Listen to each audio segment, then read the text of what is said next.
apart. Got all this gang banging. In the next series, I'm going to go back to the state of Black America and talk about what men must do in order for us to gain control of our young men that have lost their mind, driving around the community, shooting one another. They have lost their mind. And as men, we have to, because the police are not interested in us gaining control of this situation, because that's how they fuel their system. But first of all, getting control of this situation so we can create jobs and bring economic opportunity to our community, which will, in the long term, prevent these youth from being misled down the road, right? There are going to always be some knuckleheads, but at least we can dramatically reduce the number of knuckleheads that we have in our community, right? And that we set up a parish system where the temple takes responsibility and has the resources to redirect income through our communities that will allow us to do the things that we need to do and to nurture these children and bring them up with a different type of mindset instead of a mindset of creation instead of destruction. But you train up a child, right? So our churches are in the community. They need to be not only spiritual centers, but economic literacy centers as well to make sure that we take care of our community and anyone who lives in the community and make the temple once again a place where the community comes together. And because we know our history, we're not going to be tricked as easily. There's always new ways to come up, but we need to have think tanks that make sure that these things don't take place. But a lot of it is taking personal responsibility and being able to think properly. But anyway, these are some ancient Egyptian spiritual teachings. Now, spiritual teachings are the way you conduct your life, the way you conduct yourself. These are hardcore things that you need to follow, right? I know the New Testament said, oh man, you don't need to do that. You don't need to do that. Nobody can keep that anyway, right? But that's the split between the Israelite and the Gentile. The Gentiles were murderers, killers, pedophile, thieves, fornicators. And this new teaching had to be modified if you wanted to incorporate them into that movement. And that's what Paul did to make these, because they were more mystical and more hallucinogenic type people. So he had to come up with this type of rhetoric in order to capture their interest, right? So, too many people are driven by words and not their deeds, faith without works. They see fault in others, but not in themselves. And that's a major problem. That we can, the same thing that we don't want done to us, we do to others in return. And we justify it by saying, hey, that bothers me. It may not bother you. But do unto others as you would have them do unto you. Creating false standards all the time. They see fault in others but not in themselves. My objective is to teach the people to dwell and prosper in their spiritual essence and purpose. Re-identify it to you so your DNA can wake up. Right? That's why he said, don't mingle with them people, man. You're going to get lost. You know, King Solomon, you know what I'm saying? He went after false gods. You know, his wives brought him these new thoughts and ideologies and these false gods, and he went down that way instead of saying, hey, man, I'm a man. You coming over to this camp, this is how we do things here in my house, right? The same thing, got weak, just like Adam and Eve. The man said, hey, come on now. He got weak. We know it wasn't no apple, but, hey, it's a metaphor for other things that you'll learn about in your life journey. If you seek knowledge, right? Can't tell you too many things. You may not be ready for it yet. So we get there gradually, because a lot of you are already shocked already. See, but you should already know. You should be, I remember going to church and the preacher would say, don't read this book, don't watch that movie. Trying to tell you what to watch because they don't want people to know that you've been up there lying and misleading the people instead of blessing the people. And this is a ministry about blessing the people, renewing your mind. We can't really go further until we get the cobwebs out, until we get the tears out, until we get the weeds, and so we can clear the land so we can plant good seed. That's what this is about. All right? Too many people are driven by words and not their deeds. And we understand later on through our teachings that your deeds are very important, your works.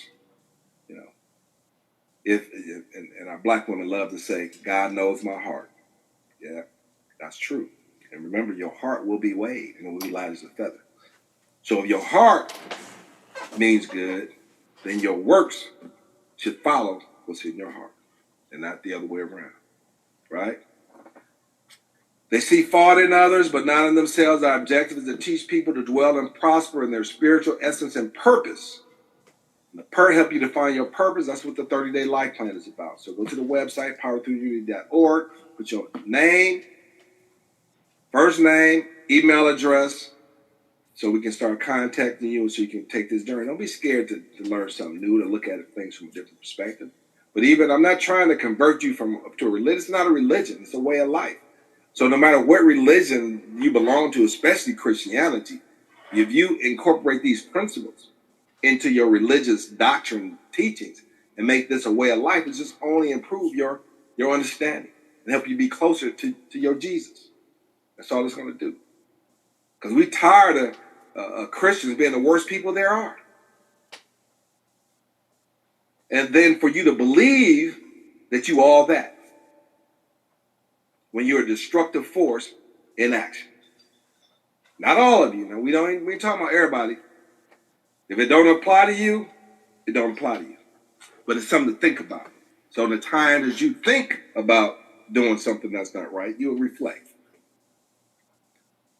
Because people look at you and see how you conduct yourself, and then they will act accordingly. You're a nice, loving, spiritual person. Say, hey, I like that person. I want to be like her. Be like him. Right? Our objective is to teach the people to dwell and prosper in their spiritual essence and purpose, which by default will create an environment allowing us to come together in the spirit of atonement, humility, and unity. How can you be forgiven when you would not forgive your brother or your sister? How can you be forgiven when you not forgive your brother and your sister? You will be held responsible for your actions when you do not accept personal responsibility for your actions. That's what the New Testament teaches you. It teaches you to abdicate personal responsibility. Because all you need to do is repent. And God, in the scriptures, said, I'm tired of your repenting. Show me. You know, the repentant has become a vile substance to his ears. Because it's easier to ask for forgiveness than it is to do the right thing in the first place. And that religion, what they're teaching you, you have these sub-churches I saw, New Testament churches. You know what I'm saying? That is funny, man. That is funny. You will be held responsible for your actions when you do not accept personal response. Excuse me. I'm not laughing at your religion. I'm just telling you, you know what I'm saying, that you got a bike with one wheel on it, right? And understand that those scriptures have been misdirecting you down the wrong path. It's about you as an individual taking personal responsibility. Not for somebody coming to save you and to rapture you in the end. But even if they do rapture you, what is the criteria for being raptured? Do you qualify? Do you qualify? Because it all goes back to Maya. Your heart has to be as light as a feather. Go back to the real teaching, the ancient teachings. We're going to go through it in detail in a minute before I get to the a mental shocking aspect of this message today, right? We're just trying to set the stage, right? So that way you can compare it to reality. All right? How can you be forgiven when you will not forgive your brother or sister? You will be held responsible for your actions. When you do not accept personal responsibility for your actions, you commit a crime against yourself and your life, family, neighborhood, community, nation, and the world falls into chaos and destruction. That's where we are right now. Nigga can't watch for 3 seconds. You know what I'm saying? We've committed a crime against ourselves by not taking personal responsibility, giving away the authority that God has given us in our daily lives.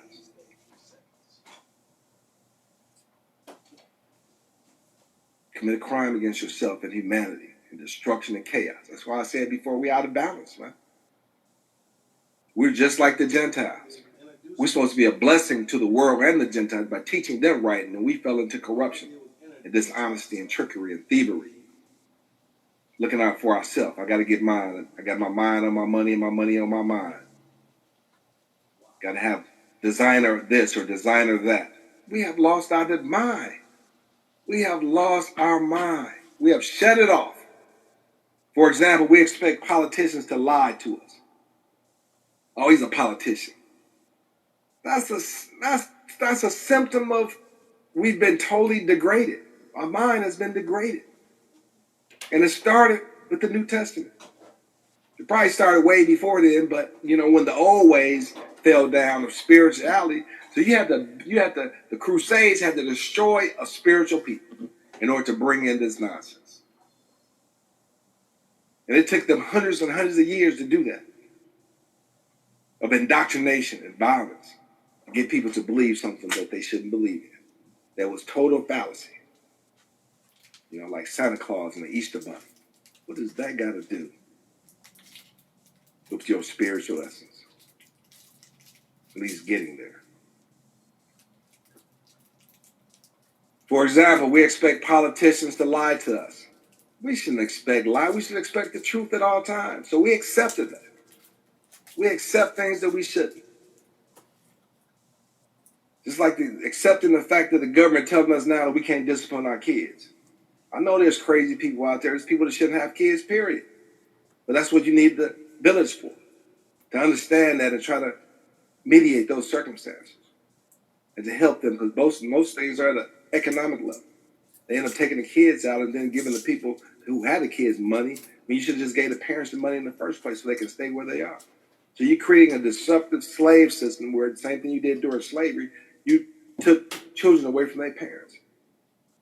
That's what they would start doing at the border, and the people just rose up real quick. But that's what they do. They're doing that up the and with the Dakotas and stuff, with the Indians over there. They're taking these kids, these mothers' children away from them. To this day.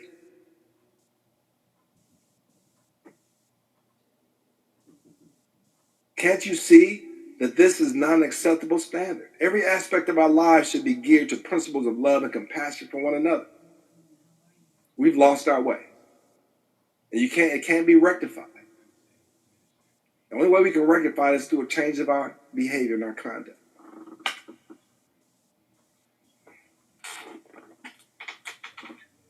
So let's look at Maya, right? Let's look at Maya. Let's see what the principles of Maya. So these commandments, these are where your commandments come from. It's where your commandments come from, right? Get the wrong button here, spinning here. So, yeah. So, we're waiting on that. You just think, meditate on what's right and what's wrong. And we need to stop this, like I mentioned earlier, this difference between the Democrats and Republicans and all that nonsense.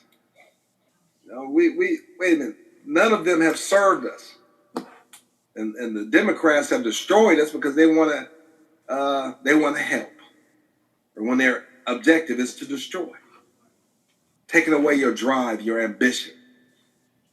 Keeping you locked down. And putting you in a vulnerable position. They're just two sides of the pocket, depending on which pocket you put your hand in. They're the same beast. The government is supposed to serve the people. It's supposed to be of God. It's supposed to serve the people.